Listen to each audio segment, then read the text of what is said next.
Good afternoon, everyone. Thanks for joining. My name is Dan Maloof, Senior Director of Product Nines.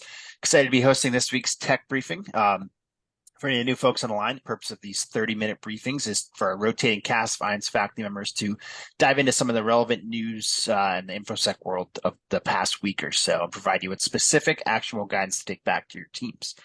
With that as a backdrop, thrilled to be joined today by two of our IANS faculty rock stars, JJ Manella and Jessica Heavenstreet. JJ is the founder and principal advisor of Vision Security, offering technical strategy and coaching solutions to CXOs and practitioners. And Jessica is the director of security operations and infrastructure at Eptura, a global work tech company. So JJ, Jessica, thanks so much for hopping on today. Yeah, thanks for having us. All right. So as I mentioned, packed agenda today. We're actually going to try to cover 4 topics. So we'll be moving quickly. But yeah, we're going to start with a little Volt Typhoon action. This group continues to be in the news. There was a hearing last week with members of CISA, the FBI, talking about what their tactics were, taking down a botnet that they were working with, that sort of thing. So we'll talk a little bit about that. After that, we have to get to Ivanti. They're back in the news. Obviously, a lot of stuff going on here. CISA issuing guidance there. Mass exploitation going on, so plenty of ground to cover there. And then finally, we'll end with a little Cloudflare and AnyDesk, which both reported breaches in the past couple of weeks or so, and talk a little bit about maybe some lessons learned and implications with those. So, yeah, like I said, a lot to cover. JJ, can I start with you on Bolt Typhoon? Talk a little bit about kind of what we know about them. What's your big takeaway from them, and what should our CISO clients and their teams sort of be doing, if anything, about this? Yeah, well, I think, anytime we're talking about critical infrastructure systems, we all care because that impacts our lives, and we like power and water and food and all of that good stuff. This one I think is particularly alarming to me because what they're saying is, this threat actor group coming in, sort of taking ownership and creating like little botnet networks close to, so logically and geographically close to those critical infrastructure targets, and sort of kind of poising for attack in a way that will be a lot less detectable for us. And some of the TTPs here are converging with traditional administrative, like, normal sysadmin activity. Mm-hmm. And so that coupled with that geolocation changing. So it's not an attack coming. We don't see a packet coming out of a foreign country. We see it coming from nearby in a way that looks very normal. So to me, that's alarming because what it means is, we have to start rethinking how we're identifying those attacks. We can't just rely on, single things like a geolocation IP. It also makes me worried because, some critical infrastructure is we have manual fallback for, we can, just shift into something that's a little more analog, but there are some systems that just really don't make that transition easily. And so, if something is targeted, we've heard a lot of, the water, this and that has been, hacked. A lot of that has just been default passwords, exposed internet services. This is different. So if these attacks start happening and our defenders can't tell the difference, we need to have plans for that. And so kind of the takeaway is, start tuning for picking up on these things, especially if you're in a critical infrastructure sector, and be prepared with different tabletop exercises for this. Jessica, what are your thoughts on Volt Typhoon and the sort of the latest news around them? Yeah, so I totally agree with everything JJ just said. One of the things that was called out by Director Ray was that it was, some of the devices that are being attacked are out-of-date Netgear and out-of-date Cisco devices. And so not just out of date, but out of support, end of life, right? And so it's that tech debt, again, that we're dealing with that is causing security problems. And, it's easy for us, arm's length away to say, oh, just update those, just get new ones. But, some of these devices are not easily replaced, or the municipalities don't have budget to do it or the know-how to secure these devices. And so I would call on us as security professionals, if you're living in one of these communities or a smaller city or a smaller municipality that doesn't necessarily have the skill set or the know-how, you volunteer your time and you offer your services. It makes all of us as a populace safer. The other thing I'll point out is since the Volt Typhoon hearing happened, there's been a couple of newer news articles that I've just seen in the last couple of days. The Netherlands has said, China's attacking us. We're seeing this as well. The Philippines also came out with an announcement that, yeah, we're seeing this from China as well. And so, I think as we get closer to a conflict over Taiwan, we're going to continue to see, our allies and, Taiwanese allies, being targeted here so that, China can be disruptive to these, communities and have an impact on, civilians and bystanders, not just, militarily. Yeah, great points. What I'll let either of you take this, and then we'll move on to Ivanti. But what would you say to sort of those smaller utilities or smaller shops that really don't have a whole lot of resources? What should they be doing kind of to protect themselves if they really don't have necessarily the means to do it? Is reaching out to government agencies for assistance, or ISA? What sort of stuff can they be doing? So, I mean, from my perspective, there are groups that IC squared local meetups, ISA local communities, those kinds of things. Reach out to those groups for help, asking, what can we do? Follow some of the experts in this area. I mean, Bryson Bort, who's a, fellow faculty, has been writing about this extensively this year and the threat there. CISA just had a live briefing for water facility security. Actively seek out the knowledge and fill the gaps where you can. Yeah, and I think to tie those two things together, there are a lot of resources from federal agencies for especially critical infrastructure from CISA, especially in utilities, and especially, I think well over 90% of a lot of our utilities are small, whether they're small private or small municipal, like wastewater treatment power consortiums. And so kind of in the question window here, to Mark's point, I think one of the best things you could probably do to absolve yourself of, like legal issues and not having a formalized agreement is kind of take what Jessica's saying with getting involved. InfraGard is a great one because InfraGard is vetted. You've done background checks. You're in that ecosystem. And even if you're not, you can go to your local InfraGard. All of the board members and FBI people are publicly listed on the sites, and offer to help connect and educate, like, dear local municipality who has fill in the blank, water, power, etc. Here are some resources available to you, and help them just kind of do that research. If you're not helping them directly, that's a great safe way to do it. Yep, the ISACs. Awesome. Great. All right. Well, let's keep it moving if that works for both of you. But good stuff there on both Typhoon. Jessica, I want to start with you on Ivanti. I feel like I've heard this name before. With you I on feel a like tech I've briefing. done a few tech briefings on Ivanti, and I also feel like I need to eat my hat at this point. What's going on here? What's the latest? And, how should we be thinking about this? So, for those of you that somehow are not aware of all the problems Ivanti has had recently with 0 days, there's more 0 days out there that are being actively and widely exploited, right?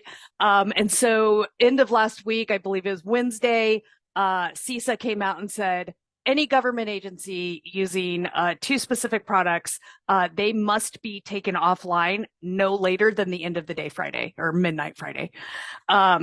So like 48 hours or less to respond to this. This is unprecedented. I think Mick Douglas, one of our IANS faculty, said in one of the chats, like, how often do you get hackers, government, and business all aligning on like, yeah, this is really bad. You need to do this.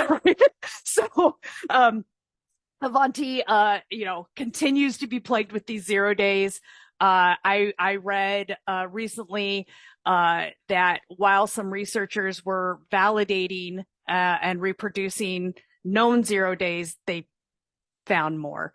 And so at this point, I need to eat my hat. I have said on other tech briefings, like, oh no, like, you don't have to rip Ivanti out. Like, you don't have to be super worried about this. There just happens to be more focus on it.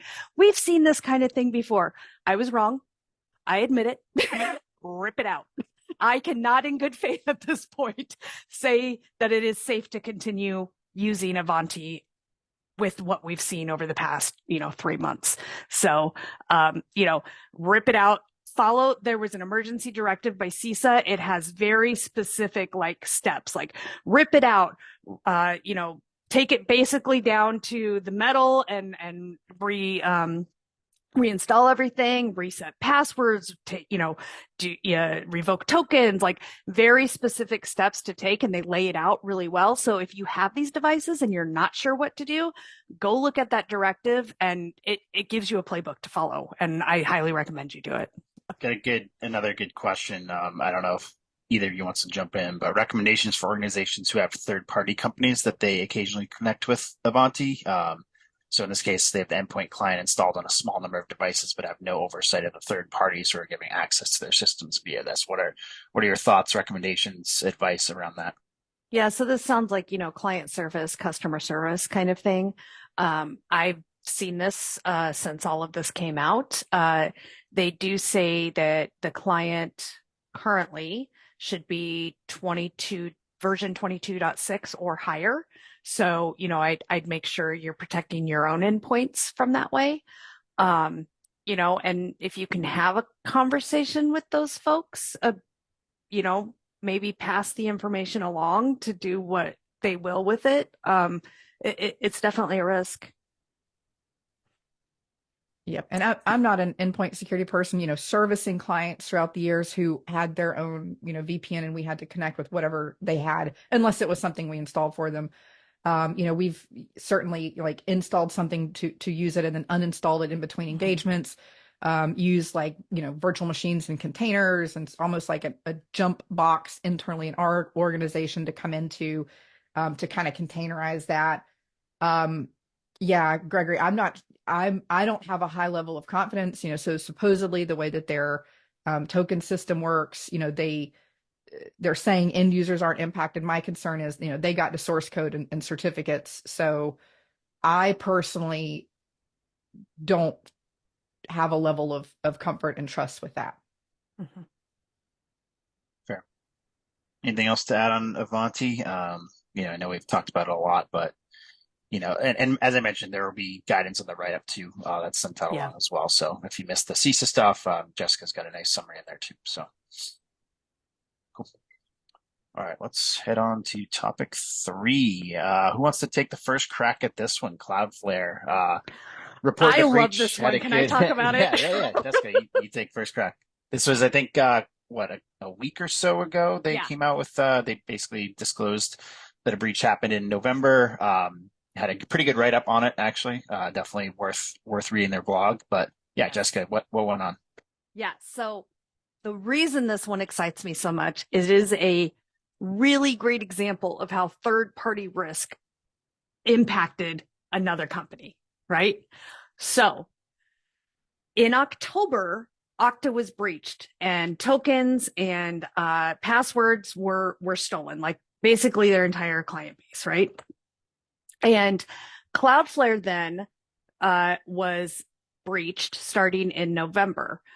They have just now wrapped up their investigation and remediation. And what it came down to is that 1 token was not rotated and 3 service accounts were not rotated as part of the Okta breach. And so if Cloudflare had rotated those credentials and rotated that token, this likely would not have happened. And so because they did not do that, and they have this all written out in their blog, I'm not throwing shade, I'm just, telling what happened. Because they did not do that, they started their investigation around Thanksgiving, so end of November. They traced it back to probably November 14th. But the impact has been tremendous. They rotated over 5,000 credentials after that. They did forensics on over 4,000 devices. They had a data center in Brazil that they were getting ready to put in production, and they couldn't trust the fidelity of those systems. They ripped all of them out and resent them to the manufacturer, returned them to the manufacturer, and put in new devices. The financial impact of this alone is tremendous. And if they had just rotated 3 passwords and 1 token, it probably would not have happened. And so I think this is an example we can use for years to come about third-party risk, supply chain attacks. I think it's a really salient example that we can use, that we can point to. I don't think it's fuddy that we tend to do, and we're not having to make up a scenario where this can happen. We have a real life example of well-known, right? I mean, Cloudflare is huge. Everyone knows Cloudflare. And so I think it helps us have that conversation. So read the Cloudflare write-up as well. It is tremendous. I was going to say, any positives? I mean, I know in the write-up they talked about how there's zero trust architecture maybe helped kind of stem the attacker. Yeah. So lateral movement, they believe, was largely prevented because they do have a zero trust architecture in place, and so there were stopping gates along the way that prevented more lateral movement. So it could have been even worse, right? And so, luckily they did have the zero trust environment, but even with that in place, look at the huge impact and how much time and resources and money went towards responding to this. Yeah, fair point. JJ, any thoughts? Yeah, a slightly different take on this. Because Jessica said, maybe it wouldn't have happened if they had rotated tokens. I think it would have happened a different way. And okay. I'm peeling back like this because the third party risk is definitely front and center. But if you keep clicking into this and you dig deeper into that,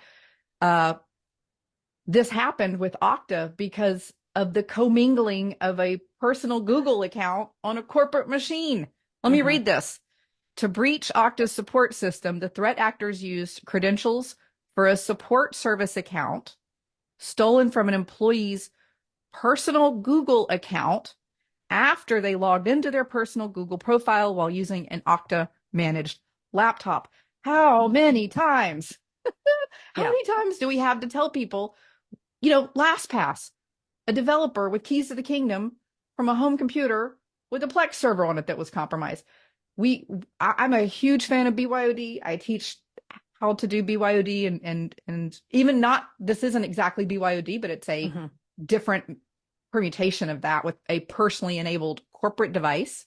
In this case, we have to think about these things because that supply chain risk, these lateral movements and hopping from the weakest link, maybe it's 3 hops away. We can't just look at who's directly connected to us anymore. So I think this is a huge lesson in third-party risk, but also locking down this commingling of personal devices or personal accounts and use on a corporate device. We've got, if we can't control this better, we've got to just stop it. I think that's a really great point, JJ, that I neglected to point out. I'm glad that you brought it up. I mean, it's spot on. Cool. Any other thoughts on the Cloudflare stuff, or do you want to move on to AnyDesk? Did I mention to read the blog right up because it's really good? Yeah. I mean, I think we beat that horse. It is. Definitely would recommend the blog right up for Cloudflare. So, all right, we'll keep on moving then. AnyDesk, another one that kind of came out on a late Friday evening. Sort of seems like the new trend these days. Jessica, you want to take a first crack at this one? What happened here? What's the story? Yeah. So if we want to compare like write-ups and disclosing how things go, Cloudflare is a really good example. AnyDesk probably on the other end of the spectrum. So last week there were rumors swirling in different areas, social media and stuff, saying there's something going on with AnyDesk. They had an unplanned maintenance window at a weird time, like something weird's going on here. Yeah. So Friday night after markets closed, AnyDesk, who has a wide footprint of clients for remote administration tooling, disclosed that their code signing cert had been stolen. But don't worry, it's just their code signing cert. They really lacked a lot of details around how they detected, how it happened, what their response has been, and just kind of was like, this happened, just go update some things, make sure you have the newest version with a new code signing cert. It's pretty serious. So I'm a little disappointed with the forthrightness that AnyDesk has displayed here. Major companies across the world are impacted by this, and you need to be going out and updating the clients, making sure that you have a version of the client and corresponding applications that have a new code signing cert, post like February 4th or 5th, to ensure a more secure environment there. JJ, want to take this one? Yeah, I mean, I think the good takeaway from here, and I think it's interesting, Jessica, wow, I have not had enough coffee today. Looking at their status history, because I was just kind of curious because they're not very forthcoming in any of the write-ups. And so, I put on my little goggles and started digging in. And I know when I first looked into this, their status with some of the history, you could kind of get back pretty far and see that definitely something weird was happening starting a couple months ago. And it looks like either I'm clicking in a different place or some of that has been taken off. It's not there anymore. So I don't like the lack of transparency here. Mm-hmm. And I'm surprised that, we've seen the responses from companies. We've seen what a good response looks like. We've seen a lot of examples of what not to do. And I'm totally in agreement that this is a what not to do. But I think our takeaway from this is, we keep seeing attackers going after these remote access tools, Ivanti, a lot of the other, keys and tokens that have stolen in other breaches, including some of the password vaults. Mm-hmm. I think it's a good opportunity for us to, start looking at our own inventory. Where are the different entry points and exit points in the network? Working with a lot of organizations, unless they're very small, you guys tend to have several of these different places, possibly managed by different teams and departments. And so it's a great opportunity to kind of do some of that research, understand what you have in the environment, see if it's locked down. A lot of faculty and friends that I talk to in this space have this notion if they don't come from networking, the feeling is, oh, well, VPNs are set up, SSL VPNs for users are set up so that they're very granular in the controls, and somebody gets in and they only have access to certain applications, blah, blah, blah. And sometimes that's true, but it's not normally true. Mm-hmm. So a lot of times if someone gets into an environment, whether it's through an SSL VPN or it's through something like an AnyDesk product where you're dropped into the environment, very likely you have relatively unfettered access to move laterally into that. And so, I would start looking at, doing an inventory of where these tools are, doing an inventory of where the applications are. If you're not sure about that or don't have the visibility into the endpoints, start looking at least within your, go look at the network traffic coming in and out of your environment, look at the firewall logs, do some application hunting, and see where these things, not just AnyDesk, but all of them are, and understand all of those points of ingress and egress into the network. Yeah. And particularly, I mean, I think everyone should be doing this, right? Because we have folks out there that have local admin who knows what they've installed. That's common in a lot of companies. But if you've grown through mergers and acquisitions, as many organizations do, and you don't have confidence that the acquired company has been fully folded in and you totally understood their environment, you're going to find some surprises. And so, as JJ said, go out and do that hunting. If you have Defender for endpoint, you can look at a software inventory for your managed endpoints. Look at, like she said, the network traffic, and if you don't have the skill set on your team to do that, make friends with a network engineer. They can help you look at flows and PCAPs and those kinds of things. You will probably find some surprises in your environment, and, it's important to stay on top of that.